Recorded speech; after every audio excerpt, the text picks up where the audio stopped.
चलिए दोस्तों शुरू करते हैं फिजिक्स क्लास 11 का चैप्टर फर्स्ट का पार्ट 2। देखिए आज हमारा टॉपिक है सार्थक अंक। किसी भौतिक राशि को शुद्ध रूप में व्यक्त करने वाले अंकों को सार्थक अंक कहा जाता है। यानी कि जो भौतिक राशि को शुद्ध रूप में व्यक्त करने के लिए जो अंक का यूज किया जाता है वो सार्थक अंक कहलाता है। सार्थक अंक ज्ञात करने के मुख्य नियम। सभी असंख्य अंक सार्थक अंक होते हैं। 5, 4, 6, 2 इसमें सार्थक अंक 4 है और 0.436 में भी सार्थक अंक 3 है। यानी कि जो अशून्य अंक होते हैं जो कि शून्य नहीं है वो सारे सार्थक अंक होते हैं। दो शून्य अंकों के मध्य आने वाले सभी शून्य सार्थक अंक होते हैं। दो शून्य अंकों यानी कि जो शून्य नहीं है उनके बीच में जितने भी अंक आते हैं चाहे वो शून्य या और कोई अंक हो वो सारे सार्थक अंक होते हैं। इसमें 2005 में यानी कि 2005 में भी सार्थक अंक 4 है और 2.509 में भी सार्थक अंक 4 है। यदि संख्या जैसे से एक से छोटी हो तो 10 के दाहिने तथा शून्य अंक के बाईं ओर स्थित सभी शून्य सार्थक अंक नहीं होते। यदि संख्या 1 से छोटी हो यानी कि 0 के रूप में हो तो दाहिनी तथा शून्य अंक के बाईं ओर दाहिनी तथा अशून्य अंक के बाईं ओर वाले संख्याओं को सार्थक अंक में नहीं गिना जाता। ठीक है, जैसे 0.0053 में सार्थक अंक सिर्फ 3 है। कौन कौन से? 5, 3 और 2। ठीक है, नेक्स्ट देखिए ऐसी संख्या जिसके दशमलव बिंदु हो तथा दशमलव बिंदु के अंतिम शून्य अंक के पश्चात दाहिनी ओर आने वाले सभी शून्य सार्थक अंक होते हैं। यानी कि अगर कोई एक से छोटी संख्या यानी कि दशमलव वाली संख्या है उसमें जो दाहिनी ओर जो शून्य अंक आता है उसके बाद जो सारे अंक आते हैं वो सार्थक अंक कहलाते हैं। जिस तरह 5 के बाद जो 2 जीरो वो सार्थक अंक कहलाएंगे। यानी कि इसमें सार्थक अंक कितने हो गए? 3 सार्थक अंक। ऐसी संख्या जिसमें दशमलव न हो तो अशून्य अंक के दाहिनी ओर स्थित सभी शून्य सार्थक अंक नहीं होंगे। यानी कि अगर इसके अगर दशमलव नहीं है तो इसमें जो बाद वाले जो दो शून्य अंक है वो सार्थक अंक नहीं होंगे। इसका मतलब इसमें सार्थक अंक सिर्फ एक है, 5। अंतिम शून्य राशि के दाईं ओर आने वाले सभी शून्य सार्थक अंक होंगे यदि उनका मापन विधि द्वारा प्राप्त किया जाता है। वेग यानी मतलब कुछ भी मतलब भौतिक राशि का जो मान होता है वह उसमें जितने भी अंक होते हैं वो सार्थक अंक होते हैं। यानी कि जिनके पीछे भी मात्रक लगता है या जिन्हें किसी भी चीज़ में मापा जा रहा है तो उनके पीछे वो पूरे सार्थक अंक कहलाते हैं। जैसे 4, 2, 0 इसमें सार्थक अंक होते हैं। अगर ये यहाँ पे नहीं होता तो यहाँ पे सार्थक अंक सिर्फ 2 होते हैं, लेकिन यहाँ पे पीछे मात्रक मीटर प्रति सेकंड तो इसमें सार्थक अंक कितने हो गए? 3। त्वरण में सार्थक अंक होते हैं। त्वरण में कितने हो गए? 5, 2, 0, 0.2, 0 इसमें सार्थक अंक कितने हो गए? 5। अगर ये नहीं होता तो इसमें कितने होते हैं? 5, 2, 0, 10.02 यानी कि सिर्फ 4 सार्थक अंक होते हैं। दशमलव की स्थिति बदलने से सार्थक अंक की संख्या नहीं बदलती। यानी कि दशमलव की स्थिति बदलने से सार्थक अंक की स्थिति नहीं बदलती। आगे यहाँ पे दशमलव हो चाहे यहाँ पे हो सार्थक अंक 3 ही रहेंगे। अंकों का पूर्णांकन। किसी संख्या को निश्चित सार्थक अंक वाली संख्या में परिवर्तित करने के लिए समीवर्ती के सिद्धांत का उपयोग किया जाता है। इस प्रक्रिया को अंकों का पूर्णांकित करना कहते हैं। इसके कुछ मुख्य नियम देख लीजिए। जिस अंक को पूर्णांकित करना है उससे अगला अंक 5 से कम है तब पूर्णांकित किया जाने वाला अंक अपरिवर्तित रहता है। यानी कि यहाँ पे दशमलव का 4 है और 4 के बाद 3 है तो 4 के पूर्णांकित से 3.4। ठीक है, जिस अंक की पूर्णांकित करना है उससे अगला अंक यदि 5 से अधिक है तो उस अंक में 1 जोड़ देते हैं। यहाँ पे 4 का 4 ही रखा क्योंकि यहाँ पे जो 4 के बाद वाला जो अंक है वो 5 से कम है। लेकिन जब 5 हो या 5 से अधिक हो तो उसे क्या कर देते हैं? उसमें 1 जोड़ देते हैं। तो 4 के पूर्णांक से 3.5 यानी 4 को यहाँ क्या कर दिया? 5 कर दिया। क्यों? क्योंकि 4 के बाद जो संख्या है वो 5 से अधिक है। जिस अंक को पूर्णांकित करना है उससे अगला अंक 5 है एवं 5 के बाद शून्य अंक आए तो उस अंक में 1 जोड़ देते हैं। देखो यहाँ पे 3.5 से 5 1 है तो 6 को पूर्णांकन से 7 हो जाएगा क्योंकि यहाँ के बाद 5 है। अगर यहाँ पे 0 होता तो यहाँ पे 7 नहीं होते, लेकिन यहाँ 5 के बाद 1 है तो यहाँ पे 7 हो जाएंगे। जिस अंक पूर्णांकित करना है उसके बाद वाला अंक 5 हो एवं 5 के बाद 0 आए तो पूर्व वाला अंक सम हो तो वह परिवर्तित रहेगा तथा विषम हो तो उसमें 1 जोड़ेंगे।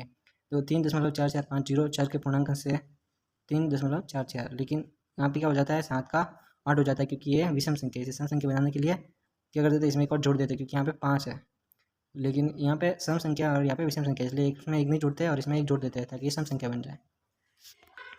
नेक्स्ट टॉपिक देखिए भौतिक राशियों की विमाएं। किसी भौतिक राशि को व्यक्त करने के लिए मूल राशि को घातों के रूप में व्यक्त करना उस भौतिक राशि की विमाएं कहलाती है। ठीक है ना, जो मूल राशि है द्रव्यमान। ठीक है, द्रव्यमान किलोग्राम को m1 से, लंबाई को मीटर से मतलब L1 से, और मात्रक होता है मीटर लेकिन विमेय संकेत होता है L1। समय का सेकंड में होता है और इसका विमेय संकेत होता है T1। ताप का K और इसका विमेय संकेत K1 K की घात 1। ठीक है, विद्युत धारा का एम्पीयर होता है और इसकी विमेय संकेत A1। पदार्थ की मात्रा मोल और ये मोल में मापा जाता है और ये मोल की घात 1 ये इसका विमेय संकेत है। ज्योति तीव्रता का कैंडेला और इसे CD की घात 1। विभिन्न भौतिक राशियों के मात्रक विमेय तथा सूत्र। जैसे द्रव्यमान है उसका मात्रक होता है किलोग्राम, विमेय सूत्र होता है m1 L0 T0।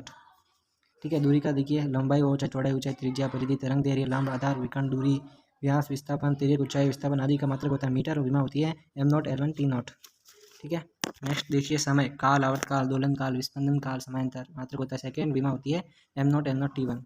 आवृत्ति मात्रक hz होता है। आवृत्ति बराबर होता है 1/आवर्त काल n बराबर 1/t। मात्रक क्या हो जाएगा 1/सेकेंड।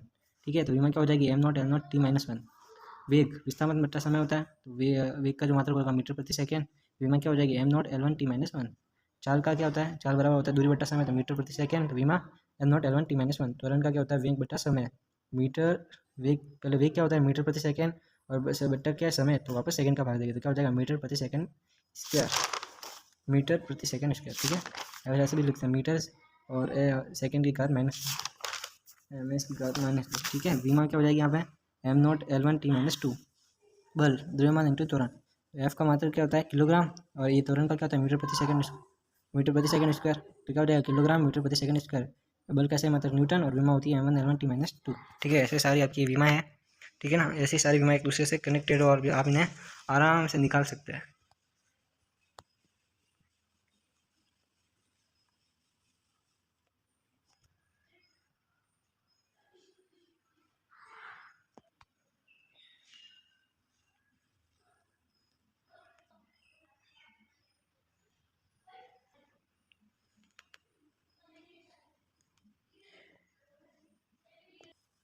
अभी देखिए विमीय सूत्रों के अनुप्रयोग। उपयोग, किसी भौतिक राशि के परिमाण को एक मात्रक पद्धति से दूसरे मात्रक पद्धति में परिवर्तित करना।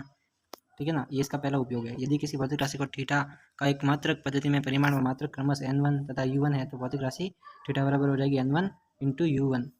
n1 का मात्रक क्या हो जाएगा m1 L1 t1 की विमा m L t की विमा abc, यानी कि थीटा बराबर हो जाएगा n1 इंटू m की घात a l की घात b और t की घात c। इसी प्रकार किसी अन्य मात्रक पद्धति में परिमाण n2 हो व मात्रक u2 हो, तो थीटा बराबर n2 और फिर m2 की घात a l2 की घात b और t2 की घात c। समीकरण 1 व 2 से। ठीक है ना, ये समीकरण समीकरण 1 हो जाएगा और ये हो जाएगा समीकरण 2। ठीक है, समीकरण 1 व 2 से n2 इंटू m2 की घात a l2 की घात b t2 की घात c बराबर हो जाएगा n1 m1 की घात a l1 की घात b और t1 की घात c। तो n2 बराबर हो जाएगा n1 का गुणा m1 की घात a l1 की घात b t1 की घात c m2 की घात a बट्टे में l2 की घात b t2 की घात c। ठीक है, तो n2 बराबर हो जाएगा n1 m1 बट्टा m2 की घात a l1 बट्टा l2 की घात b और t1 बट्टा t2 की घात c। तो इससे क्या होता है, अगर किसी भी मतलब मान लीजिए जैसे पद्धति में मात्रक दिया हुआ है न्यूटन में, कोई भौतिक राशि का दिया हुआ मान जैसे कि 1 न्यूटन, तो उसे अगर हमें सीजीएस पद्धति में बदलना है, ठीक है ना, तो उसे हम क्या करेंगे यहाँ पे रख देंगे न्यूटन का मतलब जो बल का जो मान है वो यहाँ पे रख देंगे और यहाँ पे उनका मान रख देंगे, तो उससे हम किसी भी भौतिक राशि को अन्य पद्धति में उसका मान ज्ञात कर सकते हैं। एग्जाम्पल के देख लीजिए, 1 न्यूटन बल को डाइन में बदलो, तो ये न्यूटन केस में ऐसा ही, और सेम पद्धति में, और डाइन मतलब सीजीएस पद्धति में बदलना है। n1 बराबर रहेगा 1 न्यूटन, तो n2 बराबर सीजीएस पद्धति में ज्ञात करना, तो बल की विमा m1 L1 t-2। तो एक तो यह कंपेयर करने पर हम देख सकते हैं ए का मान हो जाएगा 1, बी का मान 1 ए और सी का मान -2। तो एम केस पद्धति में m1 का मान 1 किलोग्राम, L1 का 1 मीटर, t1 का मान 1 सेकेंड। सीजीएस पद्धति में m1 का मान 1 ग्राम, L1 का मान 1 सेंटीमीटर और t1 यहाँ पे ये सारे t2 के मान है। ठीक है ना, यहाँ पे हो जाएगा m2 L2 और L t2। ठीक है, 1 ग्राम 1 सेंटीमीटर 1 सेकेंड। ठीक है ना, तो अभी आपको पता ही, अभी सूत्र बताया आपको n2 बराबर n1 m1 बट्टा m2 की घात है L1 बट्टा L2 की घात b और t1 बट्टा t2 की घात c। हम यहाँ सब कोई मान रख देंगे। ठीक है ना, बाद में जो कटे उनको काट देंगे, तो हमारे पास आ जाएगा 1 इंटू 1000 की घात 1 इंटू 100 की घात 1 इंटू 1 की घात -2। ठीक है ना, यहाँ पर जाएगा 1 इंटू 10 की घात 3 10 की घात 2 इंटू 1 बटा 1 का स्क्वायर, क्योंकि यहाँ के घात -2 है तो नीचे ले जाएंगे तो प्लस हो जाएंगे,